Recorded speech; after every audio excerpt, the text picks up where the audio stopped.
hope this morning. Breaking news from Kensington Palace. A secret emergency summit has ended in catastrophe. Prince Harry, drowning in a reported $36 million ocean of debt, reached out to the one man who could save him, his brother, Prince William. He asked for a royal bailout.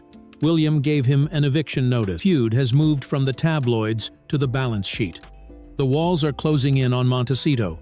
Tyler Perry has reportedly closed the bank of the Godfather. Netflix is allegedly demanding a $20 million refund for failed content. And now, a furious Prince William has blocked the funds, delivering a 4-word ultimatum to the Sussexes. Sell the house. Do not look away. In the next few minutes, we are exposing the secret Duchy Audit that made William slam the door. We will reveal the 10 a.m. insurance nightmare that triggered a foreclosure panic and explain why the future king refuses to save Harry from the white elephant that is bleeding him dry. The checkbook is closed. The truth is open. Stay with us. To pinpoint the exact moment the American dream turned into a financial nightmare, we don't have to look at the bank transfers. We have to look at the clock. It was reportedly 10 a.m. yesterday morning when the courier arrived at the service entrance of the Riven Rock estate. Prince Harry likely opened the single, thin envelope, expecting good news, perhaps a residual check from a book deal or a new script offer. But inside wasn't a check. It was a notice of non-renewal for their homeowner's insurance.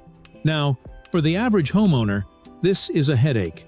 But in the wildfire-prone hills of California, where insurers like State Farm and Allstate are fleeing the state, this is a financial death sentence. Harry frantically called his financial advisors, only to be hit with a reality check that Prince William had reportedly warned him about years ago. There is a kill switch buried deep in the fine print of their $9.5 million mortgage contract, known as the default clause. Because the bank legally owns the majority of that house, they require the asset to be fully insured 24/7. The moment that policy lapses, the loan is technically considered in default. This is the terrifying part. The bank does not have to wait for you to miss a monthly payment. Without insurance, the lender has the legal right to foreclose immediately to protect their collateral.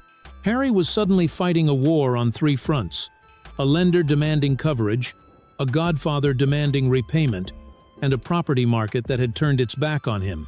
Panic set in.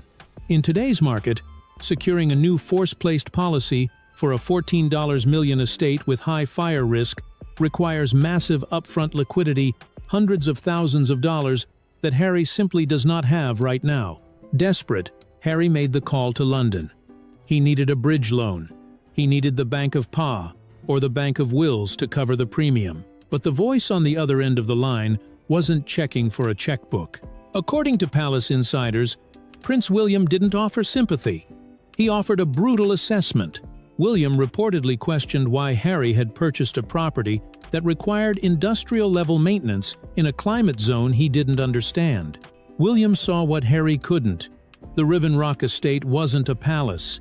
It was a white elephant, a legendary term for a gift that destroys the recipient with the cost of its upkeep. And as William opened the Duchy Audit on the screen in front of him, he began to list exactly why this house was never an asset, but a trap. Prince William didn't just reject the bailout out of anger. He rejected it out of arithmetic. As the new Duke of Cornwall, William now manages a billion-dollar property portfolio. He knows the difference between an asset and a liability. And according to sources close to the situation, William's Duchy Audit of his brother's life revealed a terrifying truth. When Harry and Meghan bought the chateau of Riven Rock for $14.65 million, they thought they were buying a palace. What they actually bought was a white elephant, a term used in real estate for a property so massive and expensive to maintain that it devours its owner's wealth. William reportedly pointed out the dark history of the estate. Before Harry held the keys, the house belonged to Sergei Grishin, a Russian oligarch with a terrifying reputation. Real estate insiders in Santa Barbara had whispered for years that the place was cursed with stagnant energy. But William knows the real curse isn't supernatural. It is structural. He dissected the property details with brutal precision. The estate has 9 bedrooms and 16 bathrooms. To a prince raised in efficiency, this is madness. William reportedly asked the question that no one in Harry's circle dared to ask. Why do 2 people need 16 toilets? In the eyes of a property manager, 16 bathrooms doesn't mean luxury. It means 16 potential leaks, 16 sets of plumbing that need constant surveillance, and 16 points of failure. A house of this size is a living, breathing beast that needs to be fed cash daily just to keep the pipes running. And then there is the water. William, a dedicated environmentalist, was reportedly appalled by the landscaping costs. In a drought-prone state like California, keeping 7 acres of lush, English-style gardens green is not just environmentally controversial, it is financial suicide. Analysts estimate the water bill for Riven Rock could easily rival an average worker's annual salary. Harry is literally pouring liquidity into the ground just to keep the grass green for Oprah to see. But the audit didn't stop at utility bills. William pointed to the hidden costs that never appeared on the brochure. The annual property taxes alone exceed $200,000. That is a check Harry has to write every single year, regardless of whether Netflix renews his contract or not. This is the fundamental tragedy of Prince Harry that William is trying to teach him. Harry was raised in palaces where the lights were always on, the heating was always fixed, and the bills were paid by an invisible hand, the duchy. He had zero concept of the operational costs required to keep a beast like Riven Rock alive. William's verdict was harsh but necessary. He sees that Harry traded the constraints of the monarchy for the shackles of a mortgage. Harry didn't realize that the bank is a far crueler master than the institution. The king might forgive a breach of protocol, but the taxman will never forgive a missed payment. By blocking the bailout, William isn't just saving money, he is refusing to subsidize a lifestyle that is mathematically impossible to sustain. He knows that pouring $36 million into that house is like pouring water into a bucket with no bottom. And the biggest leak in that bucket wasn't the plumbing, it was the people Harry trusted most, because just as the house began to crumble, the one man holding up the roof decided to walk away. If the crumbling infrastructure of the Riven Rock estate was a headache, what was happening behind the scenes with Tyler Perry was a heart attack. Prince William didn't just warn Harry about the plumbing, he warned him about the people. For years, the public narrative has been carefully curated to paint Tyler Perry as the benevolent godfather to baby Lilibet, a spiritual guide offering wisdom and shelter. And initially, that was true. When the Sussexes fled Canada, Perry sent his $150 million private jet to pick them up and provided a security detail that rivaled the Secret Service. But Prince William, seasoned in the transactional nature of high society friendships, reportedly saw what Harry missed. The boundary between friendship and finance had begun to blur. According to sources close to the situation, the Godfather relationship had evolved into a silent subsidy. Perry wasn't just providing emotional support, he was reportedly underwriting a significant portion of their operational costs. But Tyler Perry is a man who built a billion-dollar empire from the ground up. He understands the visceral difference between charity and a bad investment. The breaking point wasn't a sudden explosion, it was a slow, agonizing realization found in the ledger. Insiders suggest that Perry began to notice a disturbing pattern that Prince William had also criticized. While Perry was allegedly covering the boring but essential bills, like the massive cost of 24/7 security, Harry and Meghan were spending their own liquidity on optics, private flights, couture wardrobes, and PR firms. They were living the lifestyle of billionaires on a millionaire's budget, with Perry filling the gap. He felt his generosity had been transformed into an expectation, a permanent crutch for a couple who refused to walk on their own. This brings up a universal truth about money and friendship. We have all likely experienced a moment where a favor turns into an obligation, or a friend takes advantage of kindness. Before we continue with the brutal phone call that ended it all, I want to take a brief moment to check in on you. Where are you joining our investigation from tonight? Are you watching from the busy streets of New York, the quiet countryside of the UK, or perhaps somewhere in Australia or Canada? Please, formally state your city and country in the comments below. I truly hope you and your families are safe, happy, and in good health today. It is an honor to have you with us. Now, let's look at the evidence of this fallout, which Prince William's aides have reportedly catalogued. The loss of Perry's support is visible to anyone driving past the gates of Riven Rock. For the first 2 years, the perimeter of the mansion was patrolled by what looked like a paramilitary force, former SAS officers and top-tier protection agents that cost millions of dollars a year. It was the kind of intimidation that screams head of state. But recently, neighbors and intelligence reports have noticed a stark change in the atmosphere. The elite, intimidating guards seem to have vanished. They have been replaced by local security firms. Competent, yes, but significantly cheaper. Prince William likely views this security downgrade as the most telling sign of the financial freeze. When you start cutting corners on your physical safety after preaching to the world that you are the most threatened couple on earth, it suggests the bank account is bleeding faster than it can be replenished. Perry didn't just pull his security team. He sent a message. The days of the informal arrangement were over. Sources describe a phone call between Harry and Perry that was brief and brutal. When Harry allegedly tried to play the family card, invoking Perry's role in their daughter's life to seek an extension on the support, he hit a stone wall. Perry effectively closed the bank of the Godfather. He signaled that gratitude is a currency, and the Sussexes had defaulted on their payments. William used this collapse to deliver a stinging critique during the summit. He reportedly told Harry, "Even your Hollywood friends have realized you are a liability. If a billionaire won't back you, why should the Duchy?" Harry is now fully exposed to the harsh elements of the American economy. But just as the Godfather walked away, the other pillar of their financial temple, Netflix, decided it was time to collect their debt too. If the Riven Rock estate is the white elephant draining their bank account, then Netflix was supposed to be the endless river of cash keeping it alive. But Prince William knows something about rivers. Eventually, they run dry.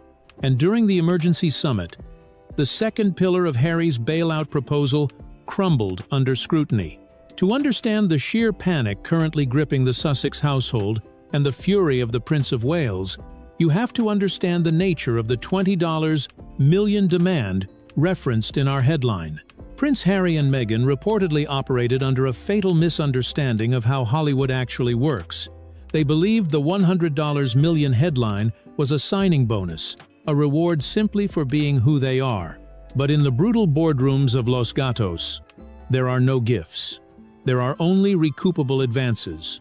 When Netflix handed over that initial tranche of millions, it was an advance against future content.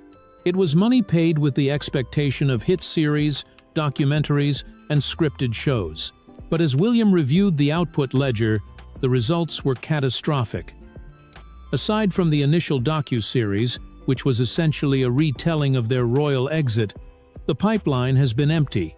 High-profile projects like Pearl Meghan's animated series were quietly axed before they even saw the light of day.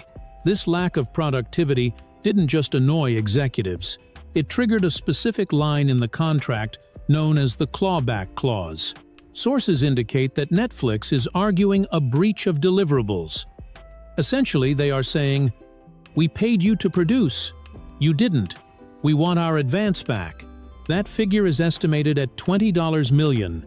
For a couple whose liquidity is already being swallowed by a $14 million mansion, this is not just a debt, it is a catastrophe.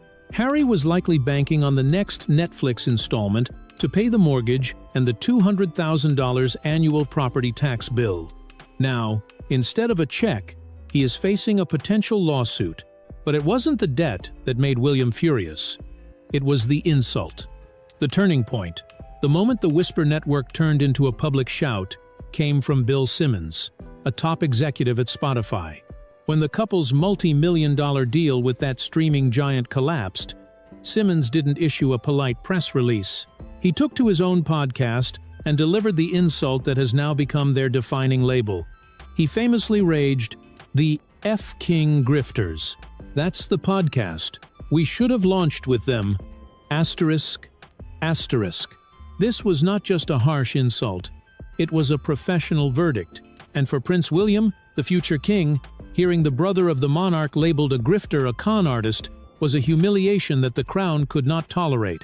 The grifter label hardened into a narrative that stripped away the last layers of varnish from the Sussex brand. They were no longer viewed as the brave couple escaping a toxic monarchy. They were viewed as an entitled duo living beyond their means on other people's money. Harry reportedly pleaded with William during the summit, arguing that a public lawsuit with Netflix would be a disaster for the royal family's image. He essentially asked William to use the duchy's funds to settle the Netflix debt quietly, a private loan, to make the problem go away. But William's response was reportedly icy. He refused to let the Duchy of Cornwall, a historic fund dedicated to public works, and the heritage of the land, be used to pay for failed cartoons and Hollywood breach of contract fines. William reportedly told Harry, "The duchy is for the people, not for your producers." This sentiment has bled directly into their relationship with Netflix.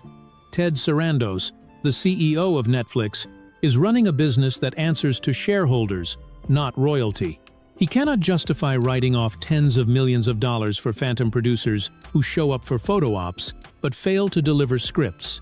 The demand for the $20 million refund effectively freezes their cash flow, and without that cash flow, the white elephant in Montecito goes from being a burden to being a foreclosure risk.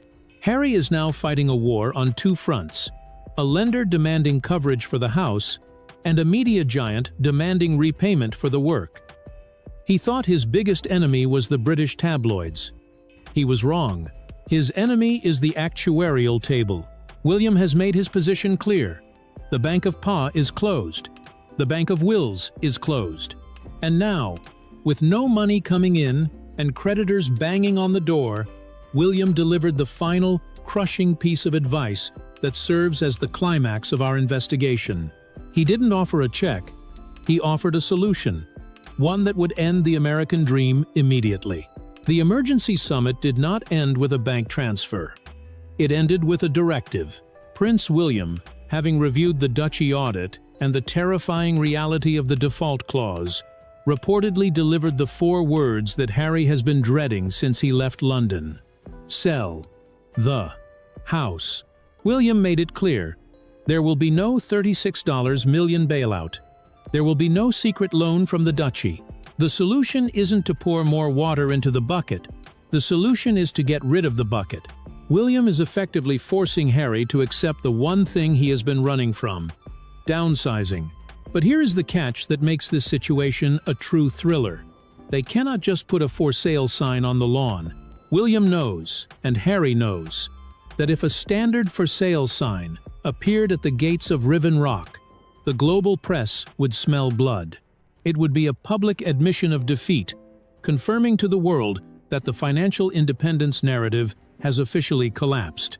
So, acting on what insiders believe is William's advice to liquidate quietly. The Sussexes have chosen the shadows. They have initiated the one thing that signals absolute desperation in the real estate world: the pocket listing. For those outside the real estate game, a pocket listing is when a property is sold off-market, with no public online listing and no open houses. Usually, this is done for privacy. But in this case, real estate insiders call it the equivalent of a distress flare. They are trying to outrun the sheriff.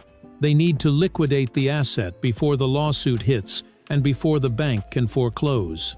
But the most humiliating part of William's verdict isn't that they have to sell. It is who they have to sell to. William reportedly pointed out that they cannot sell to their A-list friends in Montecito. Why? Because in Montecito, they have become untouchable. And not in a good way. As the financial walls closed in around Riven Rock, a far colder front was moving in from Los Angeles, the Hollywood freeze-out. According to industry insiders, the atmosphere shifted dramatically following a crisis meeting at the headquarters of WME, the powerhouse agency representing Meghan. The message delivered to the couple was reportedly stark: You are becoming radioactive. Tinseltown runs on success. It forgives scandals, but it does not forgive failure. As news of the Tyler Perry debt and the Netflix clawback spread, the phone lines at the Montecito mansion began to go silent. The A-list wasn't just ignoring them. They were actively running away to avoid the fallout. This social isolation is visible at the exclusive San Vicente Bungalows, a private club where deals are made in hushed tones. Harry and Meghan, once the guests of honor, are now reportedly the people you avoid eye contact with. Why? Because everyone in that room knows about the mortgage. Everyone knows about the Tyler Perry ultimatum. And no one wants to be the next friend asked for a bridge loan. In a town where image is currency, debt is a contagious disease. The invitations to the galas are drying up not because people hate them, but because people fear the stench of failure. So, William's verdict stands. They cannot turn to their neighbors. They have to sell it to a stranger, a faceless entity that sees the white elephant merely as a line item on a spreadsheet. The mansion is allegedly being quietly shopped to foreign investors and syndicates buyers from overseas who have liquid cash and don't care about Hollywood gossip. The trucks are not coming to bring new furniture. They are coming to take it away. The pocket listing is their last desperate attempt to exit with dignity before the public foreclosure notices are stapled to the gate. Prince William has denied the bailout. He has ordered the sale, and he has left Harry with a brutal lesson. You can leave the royal family, but you cannot leave the laws of economics. The Bank of Wills is closed forever, and as Harry stands on that balcony, looking out at the view he is about to lose, he must face the final, crushing question. Where do they go when the keys are handed over? As the sun sets over the Pacific, we are left with a haunting image. Prince Harry standing on that $14 million balcony, looking out at the view that was supposed to be his freedom. But down below, the moving truck is idling. Prince William's refusal to grant the $36 million bailout teaches us a profound and brutal truth about independence. We often confuse lifestyle with life. Harry and Meghan chased the private jets and the mansions, believing these things defined their success. But they forgot the golden rule: you are only as free as your bank account allows you to be.